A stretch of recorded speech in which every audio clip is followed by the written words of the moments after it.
Well, people here in Windham are gearing up for another day and evening filled with gusty winds after dealing with a lot of fallen tree limbs, power lines, and outages in this area.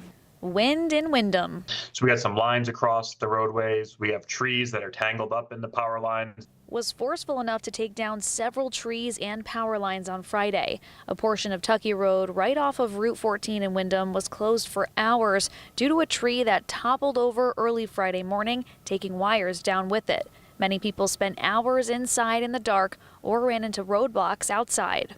Josh Morgan with the Connecticut Department of Transportation said they were working with utility companies to get power lines decharged as fast as possible so crews could come in and clear those roads. We had crews out last night. We have crews out today, and would expect to call more folks in tonight and over the weekend if needed. Jamie Ratliff, spokesperson for Eversource, said their crews have also been working around the clock. In a statement to Fox 61, Ratliff said in part, quote, "We're always monitoring several forecasts and had crews and resources ready to respond in advance of the high winds impacting the state. Our crews will continue working to make repairs until all customers are restored."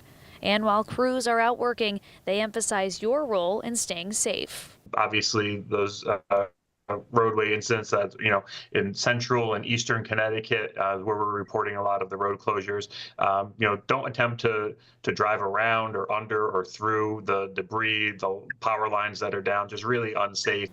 And of course, if you do come across any downed wires, make sure that you do not approach them. Assume that every one is a live wire. You can report it directly to your utility company and also give 911 a call as well. We'll continue to keep you updated on power restoration efforts. Reporting in Windham, Kaylee Collins, Fox 61.